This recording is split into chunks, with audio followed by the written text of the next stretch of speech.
Welcome to Survey Booker Sessions. Tune in to hear from people working in a range of industries and roles to provide you ideas that you can take away and use in your own business. I'm your host Matt Nally, the founder and director of Survey Booker, which is the leading CRM and survey management system for surveyors. So on this week's episode, we have Marion Ellis, who's the director of Love Surveying. So thanks for coming on. You're very welcome. Nice to speak to you. Always. For those that don't know you, and I think most people probably will, but do you want to give us a bit of background as to what you do at Love Surveying? Well, it feels like a hobby sometimes, my my work. That's what my husband says. I coach surveyors. You know, my background is in defect and valuation claims as a residential surveyor.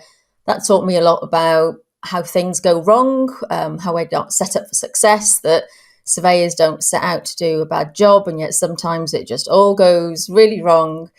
And, so in doing that work, it taught me, how you set yourself up for success, but then also the other side, the whole customer journey side. And we've talked about that, and I know the work that you do. And when I left my corporate role a few years ago, I couldn't, for health reasons, do a problem with my neck. So I couldn't lift loft hatches and things like that. I thought I'd be off more than I was on. So I just explored different avenues. And, the best thing I ever did was give myself time to be curious about the different things that I could do and explore. And that led me to coaching and mentoring, specifically small businesses or career change surveyors. So I love it. So I run a mastermind, I do some one-to-one consultancy, but I really do, sounds a bit of a luxury, whatever I fancy doing and whatever time allows with my family and the work that I do. So, but I'm pretty... I do like survey. I am a bit of a geek, even though I don't practice it, as they say. Yeah. Although I feel like I practice answering the questions a lot, as to what's this and what's that. But so bit of a long answer, but I have a bit of fun in my business. Well, that's important, I think, isn't it? I think that's probably part of what we'll come on to today is through our topics is how you have a bit of personality in there and enjoy what you do as well. But I suppose the topics for today, then, I think we were looking at were relatability and approachability and how that ties into having a successful surveying business. And as part of our first topic we're going to cover, I think it's really interesting. I hadn't thought of it from this perspective, but how does relatability and approachability prevent claims? I think before we discuss that, do you want to explain what we mean by, or what you mean by relatability and approachability and what that is? Well, you came up with that title, Matt. Did I? Forgotten that. You did. Yeah, they sound like big words to me. Yeah. I think when you run a business, particularly a small business where you work for yourself, you are your business. And a lot of people, the only experience we have is being in a corporate, and so we leave our corporate roles, we set up our own businesses, and we become mini corporates. And actually, people buy from people at the end of the day. It doesn't matter what you're selling. If they like the look of you, they like the feel of you, they like the, how you make them feel rather, then, they buy into you as a person. And so the more that you can be relatable to your client, even if you're, chalk and cheese, then the more likely they are to be able to engage with you. Similarly, when it comes to claims, one of the things I'd see is just that clients are just sometimes too scared to talk to surveyors. But guess what? So are surveyors are too scared to talk to clients because they might ask a question and you might not know the answer, or they might be difficult. But being able to be approachable means that, if you've got, ultimately it's about having a good relationship with your client, that they can ask you those stupid questions. They can tell you about their fears and worries about buying their property or the work you're doing for them. And it means that you can prevent things, you can nip things in the bud. If you've missed something, you can address it. If they've thrown you a curveball they didn't at the start, then you can tackle it. And so, those things are really fundamental, and yet we overlook them totally. Yeah. I suppose that an aspect of that as well then is you get more out of your customer at the very beginning of the process if they feel comfortable to ask you or tell you what they're concerned about. Sure. What do you think stops people from building that sort of, I suppose, engagement with the customer, or that trust. In terms of surveyors, I guess most of them have never had to do it. So if you think about corporate work or getting work from a panel, it's served to you on a plate to say, just turn up at this property, do this. Let's speak to the customer beforehand if you can get hold of them. And so they've never had to do it. So it's something that you need to learn to do. Recognize the value of it for sure. But on the other side of it, I suppose we've got a huge fear. There's a fear culture in surveying of fear of being sued, fear of, being too big for your boots, as who do you think you are? You're an ASOC, not a FRICS, and all of that malarkey. It can be quite judgmental. And professions like that, where it is all about technical qualification and things, we are judgmental of each other. It's how we've compared each other. Where do we fit in the hierarchy of things? But all of that creates fear.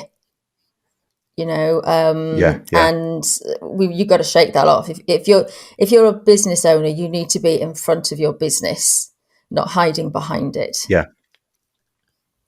Does that mean then we have potentially a bit of a trust and relatability or approachability issue between surveyors as well? So in terms of being able to, if you don't know the answer to a question or you want to get a bit of a second opinion, are there barriers there that people feel being able to talk to each other because of whether it's the ASOC RICS MRICS thing or whether it's other factors?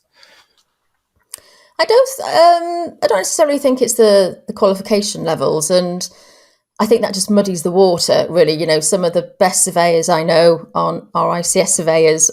So I think that's in many ways a red herring. It doesn't really help. But if you think about back in the day, before mobile phones and tablet technology, we used to go out and do our inspections, go back to an office and have a chat with the guys in the office about what we'd seen in a day, how we'd report. As a graduate, as a student, so what I did, I built up my confidence to ask those stupid questions. But equally, there was still a culture of, if I was doing evaluation and I found some comparables on file, I wouldn't use his because, he's not very good, or I would always use his because he does better. And I say he because they're generally he's, and they were in my office. But at least you could break that down by the office manager coming in saying, sort yourself out and all talk to each other, or you'd have CPD sessions or whatever. And we just don't have that. We just don't have that physical aspect. Lots of offices were closed down, people work from home, and we've all had to learn to engage digitally. Now, COVID was a blessing in some ways for that, because now everybody knows what Zoom is, for example, whereas a lot of people hadn't. You wouldn't do that in your role as a surveyor typically. So we've all had to learn to do it. And I run the Surveyor Hub, which is a Facebook group for surveyors. We started it before the pandemic, and it's sort of grown. And it's been a real learning experience. It wasn't set out to, give technical advice or things like that. It was really just to engage with people and to see whether it would work. Part of that curiosity piece, I guess, that I was talking about before. But what we've learned through that is that some people don't know how to talk to each other. Some people get the wrong end of the stick. We have lots of arguing and grumbling. People are very judgmental, but they all watch it because they check it every day because they want to see what's happening and to feel part of something. And I think being in forums like that, whatever they are, mean that you're more likely to go out and reach out for help when you need it. I get a lot of private messages from surveyors saying, I'm really stuck, but I'm too scared to post, or I don't know where to ask. And, by other people sharing like that, posting in forums and things like that gives permission to others to say, it's okay to ask these stupid questions. It's okay to reach out for help. And so it's like a learned behavior, I think, that we've got to re-engage with. And It reminds me actually on a totally different. Sorry, it reminds me actually on a totally different front. That I remember when my babies were little, and speaking to a health visitor. I went to a breastfeeding clinic, and I was talking to this health visitor, and she said, "The thing is, we don't really need people. We don't really need to help people like you, because to come here. It's the people that we never hear of that we want to find, and that's how we manage our resources." And I think there's something powerful in that of, who don't I know, and who doesn't appear anywhere. Not that there's anything wrong, but what support do they need? Because as surveyors, we think we have to keep a lot of information in our head, when actually we just need to know where to ask or to look most of the time. Yeah, and actually, no one's expected to know everything, and you should always be coming across something new, and therefore asking the questions is appropriate and the right thing to do. But interestingly, what you said there about the people having a way of speaking and discussing things. Now we've got Zoom rather than just going on emails, and in the groups, people are quick to fire off messages, and it might come off the wrong way. Not always, obviously, but in terms of certain conversations, you see that everywhere now. Is one of the tools then for effectively handling a complaint not just to stick to emails, and because there might be that wanting to keep things in writing. Does that then potentially escalate things because both sides misinterpret things and the language goes the wrong way? Should you get on the phone instead? Absolutely. That would be my first port of call. But I think you have to look at each complaint as a whole. You have to look at what happens at the start, the very start of that customer journey. And so taking it a step back a bit, so we talk about this sort of relatability and being approachable. When a client comes to you and wants to work with you, they should know a lot about you, a lot about the way that you work. So the conversation is, how do we work together? Rather than tell me, what do you do? What's the difference between a level 2 and 3? All of those things. And that's where marketing, personal branding, putting yourself out there means that a client gets a sense of all of that before they then come and work with you. So, you're not repeating yourself. You're not, educating them on a really quick phone call. So when a client comes to you and you start working with them, or have got a good idea of, do they know what a survey is? Have they ever had one before? Is their Uncle Bob giving them advice and saying, you don't really need a surveyor, but get one, and then you've got a guarantee if something goes wrong? We should know about these things, because we're providing a service, and it's a tool for people to use going forward. So understanding the context of how somebody's come to buy from you is really important. How to deal with complaints and claims is a big old topic. You'll see lots of CPD and advice on how to deal with a claim. And yes, there's legal things. Yes, you want to keep things in writing because it helps you defend a claim. You've got to have terms. You've got to have boundaries, over the service that you're offering, and then we have for our ICS, we've got rules of conduct, ways of dealing with things, regulation. It sets a framework for how things need to be done. But in my view and in my experience, it's a complaint until it's a claim.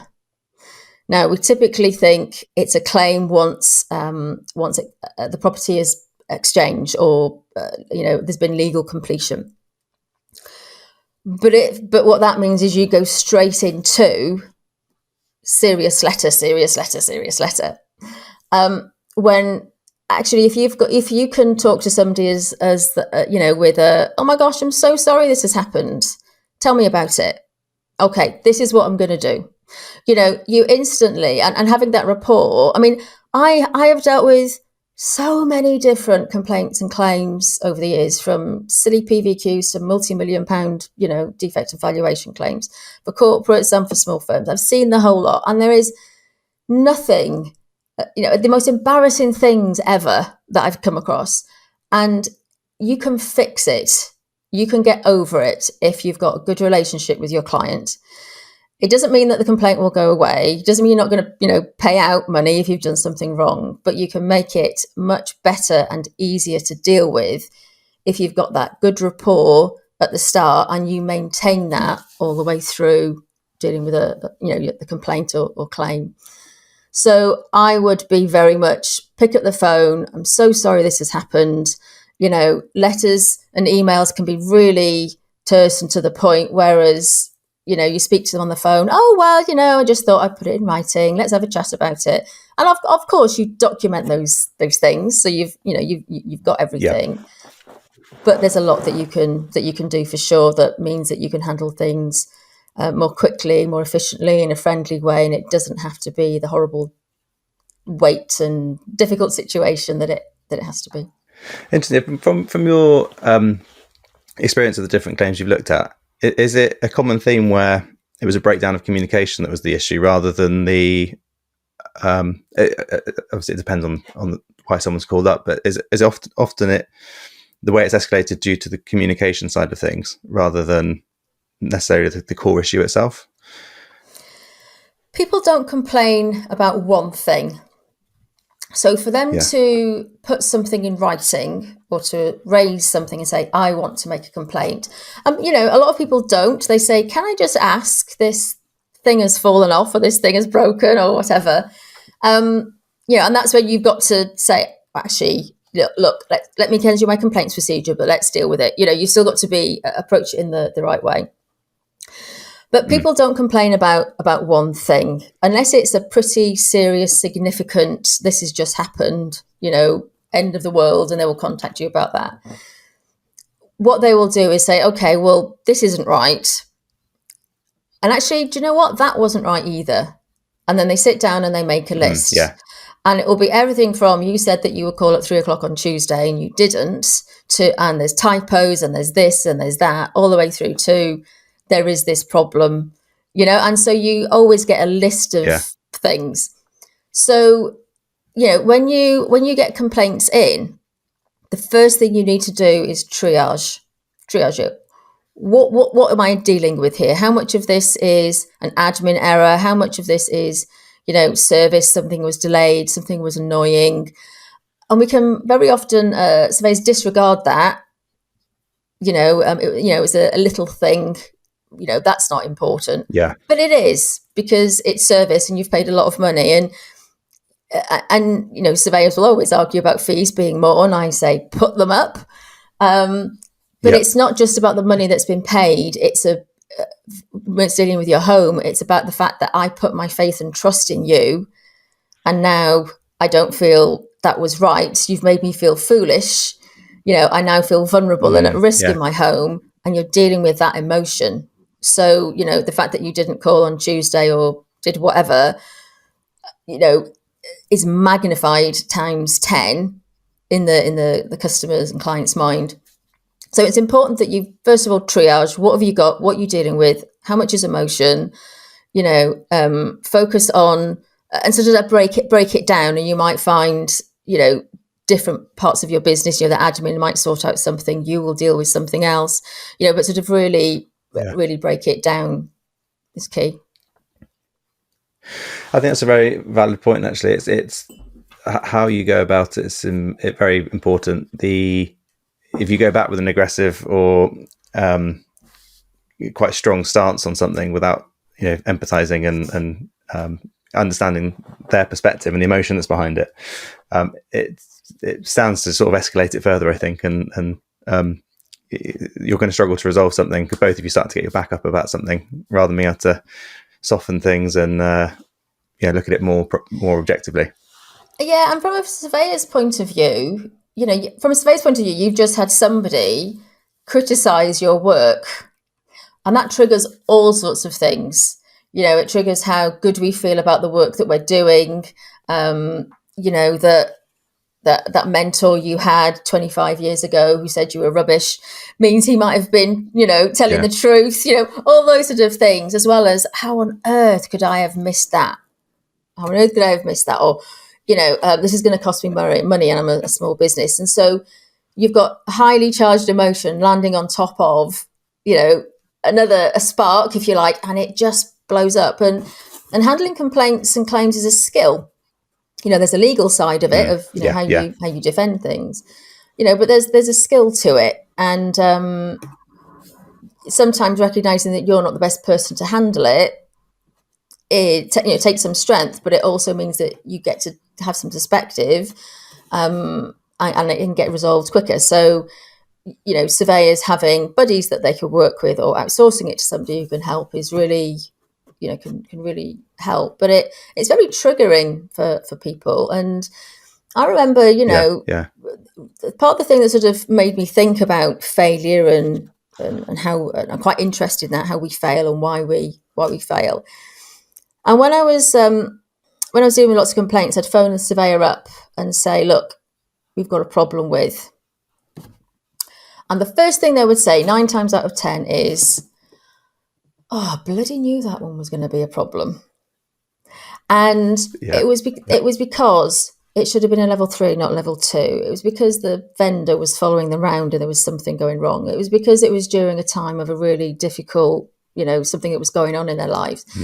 There's usually something little niggle, and surveyors don't trust their gut instinct to either stop what they're doing, either to give something more attention, to give a client a bit more attention, to make sure the vendor's okay. Just sort of listen to that gut instinct that there's something about this job and this work that doesn't feel quite right. Let me do a double check. And it's not just the technical side of doing the inspection, it's also the service around it. And, the more you can hone and learn to trust your gut instinct, the better. What tends to happen is surveyors approach it through fear. So they might speak to a client who's got 20 questions that they want to ask before they have a survey, and their gut instinct will say, that client is hard work. I am not going to do work for that. It's a claim waiting to happen.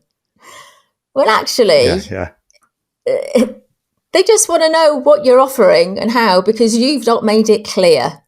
And so they write off difficult customers when actually they could be your best customers and best advocates and referrers. So it makes me laugh when I see surveyors do that. But it's okay when there's loads of work, you can do it. But when there's not, you got to think again. It's a difficult one, isn't it? Because I think when you do something every day, you forget what's normal for you is something that's completely alien for someone else. And so that process of getting a survey, if it's something you do every 20 years, is nerve-wracking. And you might, someone who's not confident with the process or stressed with other things going on will have a million questions, and they could, as you say, be your best advocate afterwards because they're really pleased with how you handled their concerns and everything else. But I suppose the only other question I had then was around this part was the buddy system you mentioned. Are there ways people can find people that can help support them in those scenarios? Because I think the key is, as you say, to pause and not emotionally react to something, because you will have that emotion come in straight away, obviously. So is there a way of handling that better? So you have that pause, you refer it to someone else, or the ways you can find people to help you with that in the industry? Well, I think it's not just claims, it's anything that comes into your business, big bills or something happening, admins quitting, whatever, RICS getting in touch, whatever. I think it comes back to you being recognizing you're a business owner, not just a surveyor. And the work I do with on my mastermind and consultancy is really thinking about what network of support you have. And if you think about a business, a typical, large business, they will have a board of directors. You will have somebody who makes decisions. You will have a finance director, marketing, sales, somebody who does HR, somebody who looks at technical side of things and making sure we're all ticking all the boxes. You have a team of people around you. And when you work for yourself, you don't have that. You're all of those things, and certain things start to get into a state of lack. So, for example, sales and marketing. Well, I don't need to do that because I always get word of mouth referrals, as people say, and I get panel work. But when that dries up, you're on the back foot, and you see people paying a lot for Google ads or Facebook ads, and quite erratic strategies.